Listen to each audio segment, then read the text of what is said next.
आज के इस वीडियो में हम देखेंगे जो ग्लाइकोलाइसिस साइकिल है वह क्या होती है। ग्लाइकोलाइसिस का जो फ्लो चार्ट है कई बार एग्जाम में आया है, इस प्रकार से फ्लो चार्ट को हम बता सकते हैं। तो ग्लाइकोलाइसिस देखें, इसकी कुछ स्टेप्स हैं डिफरेंट टाइप के, वो क्या है हम देखें आज। तो ग्लूकोज के मॉलिक्यूल जिसमें एटीपी जो है एडिनोसिन ट्राइफॉस्फेट फॉर्म में आता है, एक मॉलिक्यूल यूज़ होता है, यह ग्लूकोज से ग्लूकोज 6-फॉस्फेट में कन्वर्ट होता है। हेक्सोकाइनेज यहाँ पर एक एंजाइम पार्टिसिपेट करता है, अपना इंपॉर्टेंट रोल प्ले करता है। एटीपी का मॉलिक्यूल आया, एक मॉलिक्यूल यूज़ हुआ और एडीपी मतलब 3 फॉस्फेट ग्रुप आते हैं और एक फॉस्फेट ग्रुप का यूज़ होता है, बट यहाँ पर 2 फॉस्फेट ग्रुप एडिनोसिन डाइफॉस्फेट यहाँ पर रिलीज हो जाते हैं। अगला फास्फोहेक्सोकाइनेज आइसोमरेज एंजाइम के प्रेजेंट में जो ग्लूकोज 6-फॉस्फेट है वो फ्रक्टोज 6-फॉस्फेट में कन्वर्ट हो जाता है, अर्थात जो ग्लूकोज 6-फॉस्फेट है वो आइसोमरेज की प्रेजेंट में फ्रक्टोज 6-फॉस्फेट में कन्वर्ट होगा। ये सब प्रोसेस जो है हम इसको फास्फोरिलेशन ऑफ शुगर, जो शर्करा है उसका फास्फोरिलीकरण कहते हैं, यह इसे कहा जाता है। यह फ्रक्टोज 6-फॉस्फेट जो है फ्रक्टोज 1,6-डाइफॉस्फेट में कन्वर्ट होगा।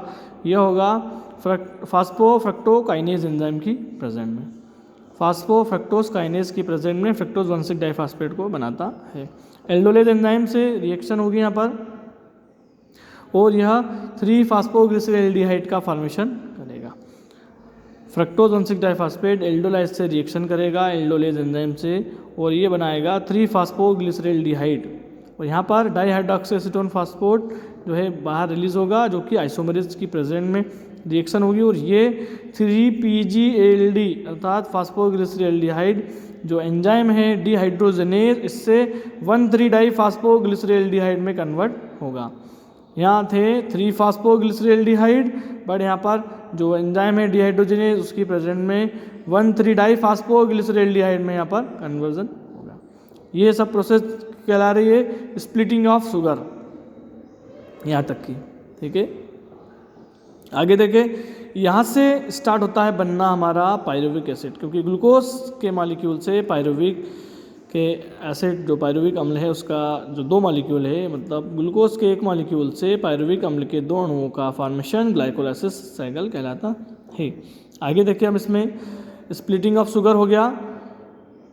अब यहाँ पर आ रहा है formation of 2 molecules of pyruvic अम्ल। तो फॉर्मेशन ऑफ पायरुविक एसिड देखें तो किस प्रकार 3-फास्फोग्लिसरैल्डिहाइड 1,3-डाइफॉस्फोग्लिसरैल्डिहाइड। अब ये जो है 1,3-डाइPGA मतलब एल्डिहाइड है, 1,3-डाइफॉस्फोग्लिसरैल्डिहाइड है, यह 1,3-डाइफॉस्फोग्लिसरिक एसिड में कन्वर्ट हो जाएगा। एल्डिहाइड ग्रुप से ये एसिड में कन्वर्ट होगा डिहाइड्रोजनेज एंजाइम की प्रेजेंट में। फिर 1,3-डाइफॉस्फोग्लिसरैल्डिहाइड के बाद यहाँ पर एसिड बना, एसिड से यहाँ पर ये 1,3 से 3PGA हो जाएगा, 3-फास्फोग्लिसरिक एसिड। 3-फास्फोग्लिसरिक एसिड के बाद यह एंजाइम फास्फोग्लूटो म्यूटेज एंजाइम की प्रेजेंट में 2-फास्फोग्लिसरिक एसिड, 1,3-डाइPGA, 3PGA, 2PGA और इनोलेज से यह 2PEP फास्फोइनोल पायरुविक एसिड जिसको हम कह रहे हैं उसमें कन्वर्ट होगा, और यह 2PEP जो है पायरुविक अम्ल के जो मॉलिक्यूल है 2 उसको बनाएगा। यहाँ पर वही ADP और ATP निकलते हैं, 2 ADP के मॉलिक्यूल यूज़ होते हैं और 2 ATP के मॉलिक्यूल यहाँ पर रिलीज होते हैं।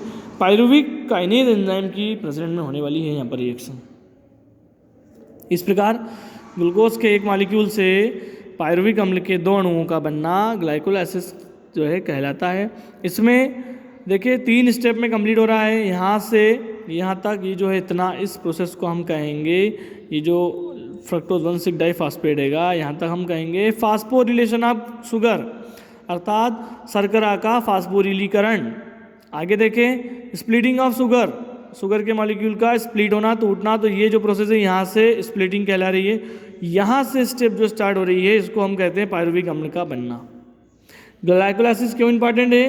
क्योंकि इससे एटीपी के 4 मॉलिक्यूल बनेंगे, इसमें हमको मालूम हैगा पायरुविक अम्ल के 2 अणु तो बनते ही है। इस प्रोसेस में एटीपी के 4 मॉलिक्यूल बनते हैं, लेकिन एटीपी के 2 मॉलिक्यूल फास्फोरिलीकरण की प्रोसेस में 1,3 में यूज हो जाते हैं, अर्थात नेट गेन जो है शुद्ध लाभ हमको इस प्रोसेस में 2 एटीपी अणुओं का मिलता है।